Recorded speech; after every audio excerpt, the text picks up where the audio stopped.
When I was 7 years old, I had an imaginary friend named Sarah. At least, that's what my parents called her. Sarah lived in my bedroom closet. She only came out at night after my parents tucked me in and turned off the lights. I'd lie in bed and wait, staring at the closet door in the darkness. And then I'd hear it. 3 soft knocks from inside. That was how I knew Sarah wanted to play. The game was simple. Sarah would ask me questions from inside the closet, and I had to answer them. If I answered correctly, nothing happened. If I answered wrong, the closet door would creak open just a little bit more. It started when we first moved into that house. The bedroom was smaller than my old one, and the closet had sliding doors that never quite closed all the way. There was always a gap, maybe 6 inches wide, where I could see the darkness inside. On the first night, I couldn't sleep. The house made strange noises. Settling sounds, my dad said. The heating system clicking on and off. Normal things. But lying there in the dark, they didn't sound normal. And then I heard the knocks. 3 of them. Soft but deliberate, coming from the closet. I pulled my blanket up to my chin and stared at that gap between the doors. "Hello," I whispered. A voice came from inside the closet. A girl's voice. "Do you want to play a game?" I should have screamed. I should have run to my parents' room. But I was 7, and the voice sounded friendly. Lonely, even. "Okay," I said. "What's your name?" the voice asked. "Michael?" "I'm Sarah. I live in your closet. Is that okay?" I thought about it. I guess so. "Good. Let's play a game, Michael. I'll ask you questions, and you answer them. But you have to answer truthfully. If you lie, the door opens. Do you understand?" I nodded, then realized she couldn't see me. "Yes." "What's your favorite color?" "Blue." The closet door stayed where it was. "Good. What's your mom's name?" "Karen." The door didn't move. "Very good, Michael. One more question for tonight. Are you scared of me?" I hesitated. I was scared, but I didn't want to hurt her feelings. "A little bit," I admitted. The door stayed closed. "That's okay, Michael. Most people are scared of me at first. We'll play again tomorrow night." And then there was silence. I lay awake for another hour, staring at the closet, but Sarah didn't say anything else.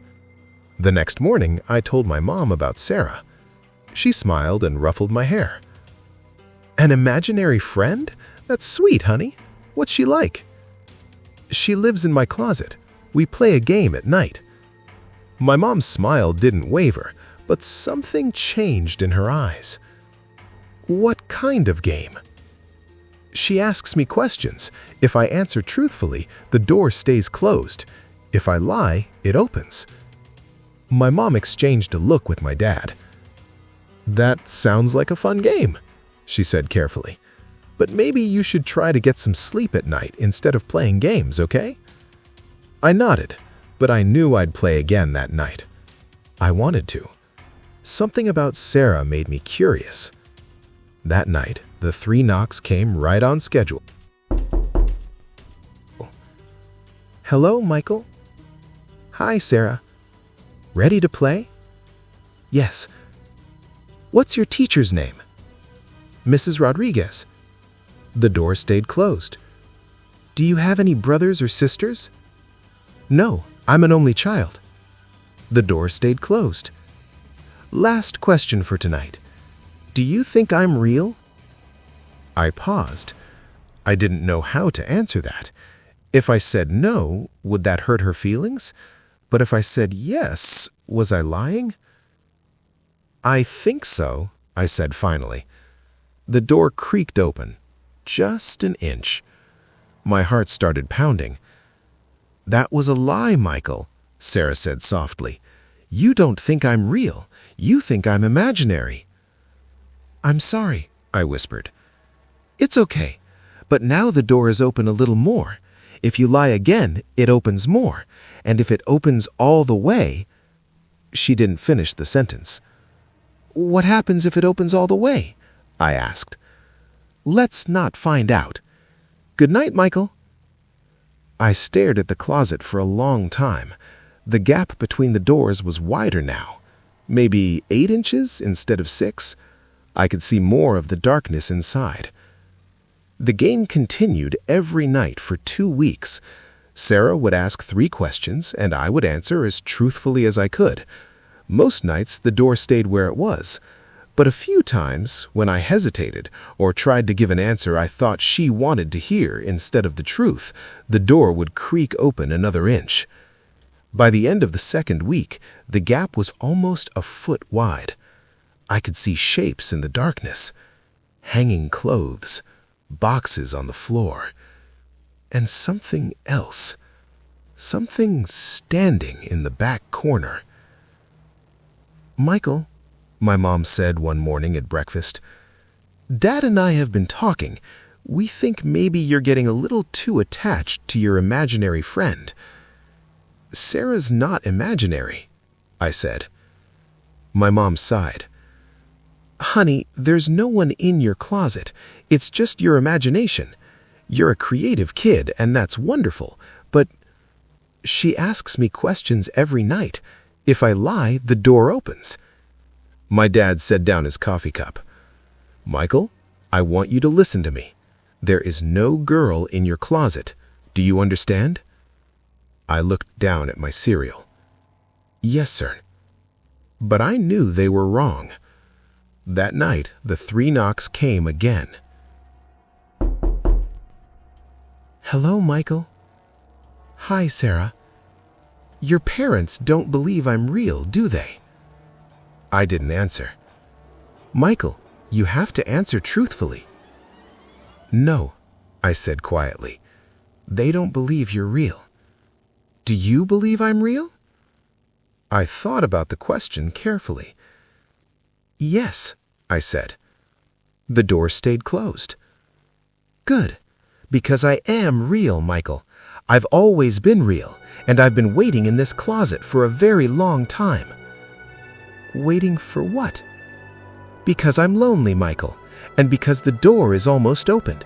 Just a few more questions, just a few more answers, and then I can come out and we can play together. Wouldn't that be nice?"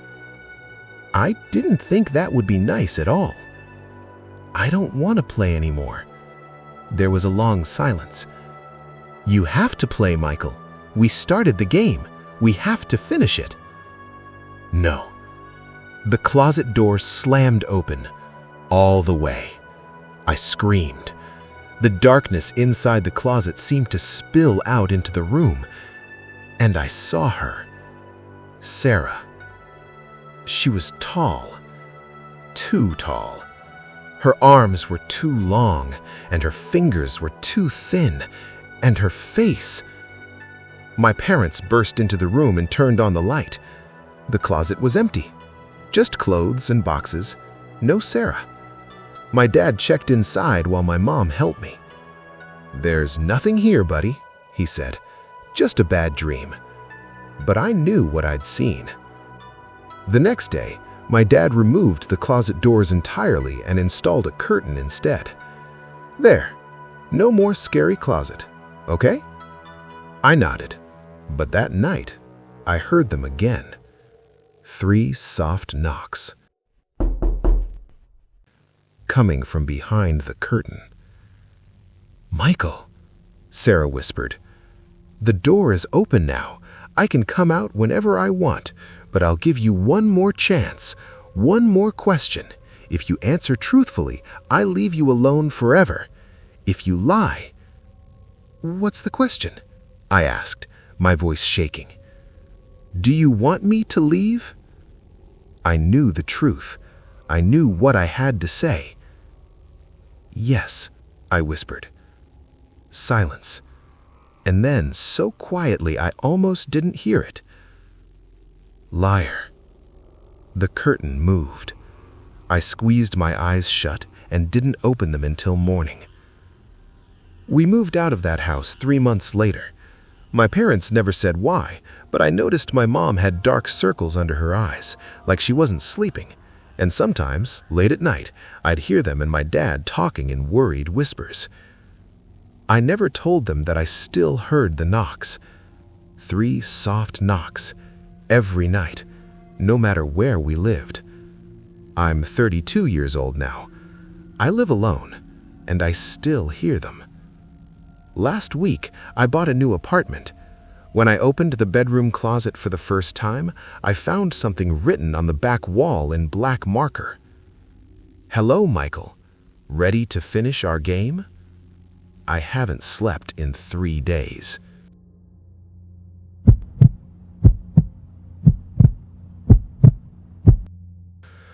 When I was 9 years old, my parents hired a new babysitter. Her name was Mrs. Brennan, and she was old. Not grandma old. Old in a way that seemed wrong. Her skin was papery and thin, and her eyes were cloudy like milk. She moved slowly, shuffling across the floor in her soft shoes, and she always wore the same brown cardigan. My parents loved her. "She's so experienced," my mom said. "She's been babysitting for 40 years. I didn't like her. There was something about the way she looked at me, like she was waiting for something. The first night my parents left me with her, Mrs. Brennan sat me down at the kitchen table. "Your parents have put me in charge," she said. "That means you follow my rules. Do you understand?" I nodded. She pulled out a piece of paper and set it in front of me. It was a list, handwritten in shaky cursive. Rules for after dark. 1. Stay in your bedroom after 8 p.m. 2. Do not open your door for any reason.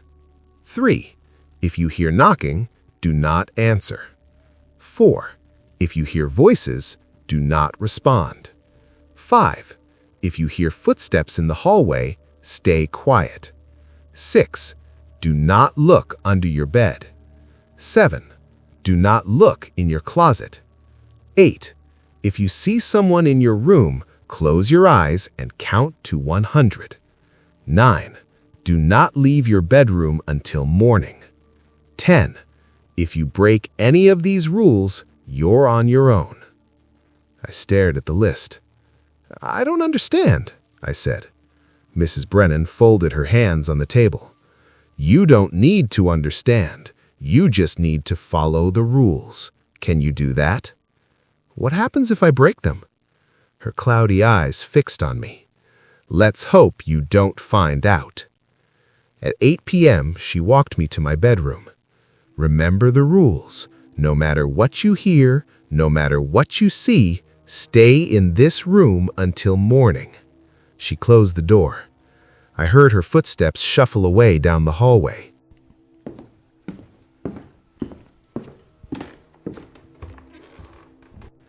I sat on my bed and looked around my room.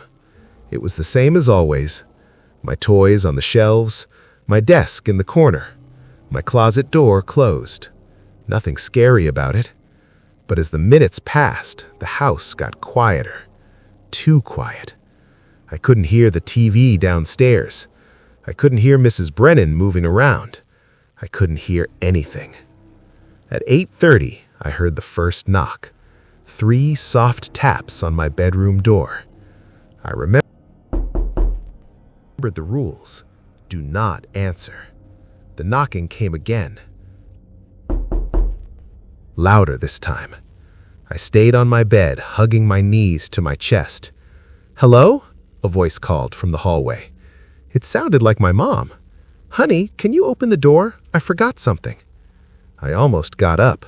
I almost went to the door. But then I remembered. My mom wasn't home. She wouldn't be back until 11. I stayed quiet. The doorknob rattled. "Please, honey, I need you to open the door." The voice sounded exactly like my mom, but it couldn't be her. I pulled my blanket over my head and waited. After a few minutes, the rattling stopped. The hallway went quiet again. I peeked out from under my blanket and looked at the clock. 9 p.m.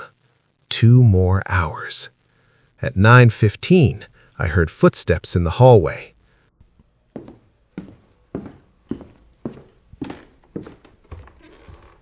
Slow, deliberate. They walked past my door, then stopped. I held my breath. The footsteps came back. They stopped right outside my room. I could see the shadow of feet under the door. Stay quiet, the rules said. I didn't make a sound. The shadow stood there for 5 minutes. Then it moved away. I let out a breath. At 9:30, I heard my dad's voice. "Hey, sport, you still awake?" I bit my lip. Don't respond. "I know you're awake. I can hear you breathing." I wasn't breathing loud. I was barely breathing at all. "Come on, open the door. I want to show you something." I shook my head even though he couldn't see me. The voice got angry. I said, "Open the door, now." I pulled my blanket tighter. After a moment, the voice laughed. It didn't sound like my dad anymore. It sounded like something pretending to be my dad. "Smart kid, but you'll slip up eventually. They always do." At 10 p.m., I made a mistake. I heard a sound under my bed, a scraping sound, like something moving. "Don't look under your bed," the rules said. But I was 9 years old, and I was scared, and I needed to know what was making that noise. I leaned over the edge of my bed and looked underneath. 2 eyes stared back at me, wide, unblinking, reflecting the light from my nightlight. I jerked back and scrambled to the middle of my bed. Something laughed under there, a low, wet sound. "You looked," a voice whispered. "You broke the rules." I grabbed the list Mrs. Brennan had given me. "If you break any of these rules, you're on your own." "I'm sorry," I whispered. "I'm sorry." Too late. I heard movement under the bed, something crawling. I looked at the clock. 10:15. 45 minutes until my parents came home. 45 minutes until morning. I could make it. I had to make it. At 10:30, my closet door creaked open. "Don't look in your closet." I kept my eyes on my blanket. I heard something step out, footsteps crossing my room, getting closer to my bed. I squeezed my eyes shut. If you see someone in your room, close your eyes and count to 100. I started counting. 1, 2, 3. I felt something sit down on the edge of my bed. The mattress dipped under its weight. 10, 11, 12. I felt breath on my face, cold, rotten. 20, 21, 22. Fingers touched my arm. Too many fingers, long and thin and cold. 30, 31, 32. "You can't ignore me forever," something whispered in my ear. I kept counting. 40, 41, 42. The grip on my arm grew painful. 50, 51, 52. The thing leaned closer. I could smell it now, like dirt, like something that had been buried. 60, 61, 62. "Open your eyes." I kept them shut. 70, 71, 72. The pressure on my bed shifted. The fingers released my arm. 98, 99, 100. I opened my eyes. My room was empty. The closet door was closed. Nothing under my bed. I looked at the clock. 10:55. 5 minutes. At 11 p.m. exactly, I heard the front door open downstairs. My parents' voices. Real voices. Mrs. Brennan's shuffle as she greeted them. I wanted to run downstairs and hug them, but the rules said, "Don't leave your bedroom until morning." I stayed put. A few minutes later, my mom came upstairs. She knocked softly on my door. "Honey, you asleep?" I didn't answer. She opened the door and peeked in. "Mrs. Brennan said you were very good tonight. I'm proud of you."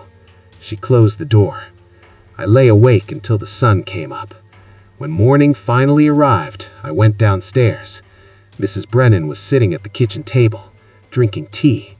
She looked at me with those cloudy eyes. "You followed the rules," she said. It wasn't a question. I nodded. "Good. Most children don't make it through the first night." "What were those things?" I asked. She sipped her tea. "They live in houses like this one. Old houses, houses with history. They wait for children who are alone at night. And if children break the rules..." She didn't finish. "But you followed the rules, so you're safe." Mrs. Brennan babysat me for 2 more years. Every time she gave me the same list. Every time I followed the rules. And every time I heard the voices, the footsteps, the things in my closet and under my bed. But I never broke the rules again. I'm 34 now. I have a daughter of my own. Last week, I needed a babysitter. An older woman answered my ad. When she arrived, I saw the brown cardigan, the cloudy eyes. "Mrs. Brennan?" I said. She smiled. "You remembered the rules," she said. "Yes." "Good, because now you have to teach them to your daughter."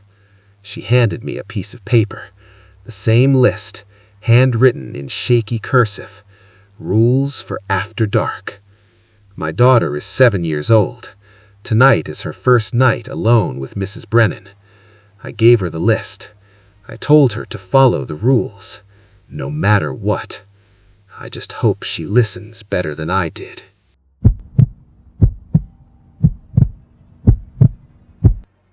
When I was 10 years old, my best friend was a boy named Danny. He lived 3 houses down from me, and we did everything together. Rode bikes, played video games, built forts in the woods behind our neighborhood. Normal kid stuff. But there was one rule Danny's parents had. We were never allowed in the basement. Never. The door to the basement was in their kitchen, and it was always locked. Danny's dad kept the key on a chain around his neck, and I never saw him take it off. Not once. "Why can't we go down there?" I asked Danny one day. We were sitting in his room, playing with action figures. He shrugged. "Dad says it's dangerous. Old stairs, mold, stuff like that." "But why does he keep it locked?" Danny looked uncomfortable. "I don't know. He just does." I let it go. But I thought about it. A lot. There was something weird about that basement. Sometimes, late at night, when I slept over at Danny's house, I'd hear sounds coming from below. Scratching sounds. Like something was moving around down there. When I mentioned it to Danny, he got quiet. "You hear it too?"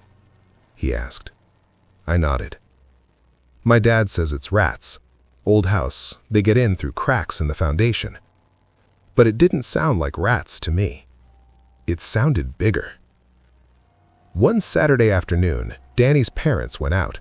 His mom had errands to run and his dad went with her. They left us alone for 2 hours. "Don't answer the door," Danny's mom said, "and don't go anywhere." We nodded. As soon as they left, I looked at Danny. "Let's go in the basement." "What?" "No." "Come on, they'll never know." "The door's locked." "Maybe there's another way in." We went outside and walked around Danny's house. On the side, near the back, we found it. A basement window. Small, dirty, but not locked. I pried it open and looked inside. Darkness. Complete darkness. I couldn't see anything. "We shouldn't," Danny said. But I was already climbing through. I dropped down onto a concrete floor and stood up. The air was cold, damp. It smelled like dirt and something else. Something rotten. "Danny, come on," I called up. After a moment, I heard him climbing through. He dropped down beside me. We stood there in the dark, letting our eyes adjust. Slowly, shapes began to emerge. The basement was bigger than I expected. and it was full of stuff. Old furniture, boxes, tools hanging on the walls. But there was something else. In the back corner, a door. I walked toward it. "Wait," whispered Danny. "We should go back up." But I was already at the door. It wasn't locked. I pushed it open. The room beyond was small, maybe 8 feet by 8 feet. The walls were concrete. The floor was concrete. And in the middle of the room was a chair. An old wooden chair with straps on the arms and legs. I stared at it. "What is this?" I whispered. Danny was behind me now. He'd gone pale. "I don't know." I stepped closer to the chair. That's when I saw them. Scratches. Deep gouges in the concrete walls, hundreds of them, like someone had been clawing at the walls for years.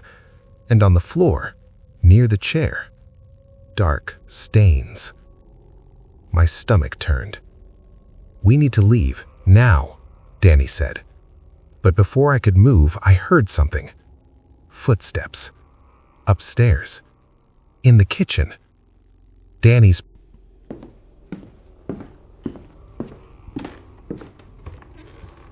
parents were home. We ran. We scrambled back through the basement toward the window. Danny climbed up first and I pushed him through. As I was climbing up, I heard the basement door open. "Hello?" Danny's dad called down. I froze. "Is someone down here?" Footsteps on the stairs. I pulled myself through the window and ran. Danny and I didn't talk about it. We went back to his room and pretended nothing had happened. When his parents came to check on us, we were playing video games. "Everything okay?" his dad asked. "Yeah," Danny said. His dad studied us for a long moment. Then he nodded and left. That night, I went home. I couldn't sleep. I kept thinking about that room, the chair, the straps, the scratches on the walls. What was it? The next day, Danny wasn't at school. His mom called and said he was sick. He didn't come to school the next day either, or the day after that. On the 4th day, I went to his house. His mom answered the door. She looked tired. "Is Danny okay?" I asked. She smiled, but it didn't reach her eyes. "He's fine, just a little under the weather. He'll be back to school soon." She started to close the door. "Can I see him?" "Not today, honey. He needs to rest." The door closed. I stood there on the porch for a moment. Then I heard it. Scratching. Coming from the basement window. I walked around the side of the house and knelt by the window. The sound was louder now, frantic scratching, like something trying to get out. And then I heard a voice, muffled, coming from inside. "Help!" It was Danny's voice. I pressed my face to the window. In the darkness below, I could just make out a shape. Someone sitting in that chair, strapped in, struggling. "Danny?" I whispered. The scratching stopped. "Help me," Danny's voice said again. But it sounded wrong, hollow. And then I saw it. Another shape, standing behind the chair, tall, watching. I ran all the way home and locked myself in my room. That night, I told my parents what I'd seen. They called the police. The police went to Danny's house. They talked to his parents. They searched the basement. They found nothing. No chair, no straps, no scratches on the walls. Nothing. Danny's parents said I was lying, making up stories. Danny came back to school a week later. He seemed different, quieter. He didn't want to talk about what happened. He didn't want to talk at all. We stopped being friends after that. I moved away when I was 13. I never went back to that neighborhood. But last month, I was scrolling through social media and I saw something. A news article. They'd demolished Danny's old house. During the demolition, they found something. A hidden room in the basement, behind a false wall. Inside the room, they found a chair, straps, and bones. The article said the bones were decades old, multiple sets, all children. They're still investigating. Danny's parents disappeared before they could be questioned. I think about it sometimes, about that voice I heard through the window. Was it really Danny? Or was it one of the others? What of the ones who didn't make it out? I'll never know. But sometimes, late at night, I still hear scratching and a voice calling for help. And I wonder, who's in that chair now?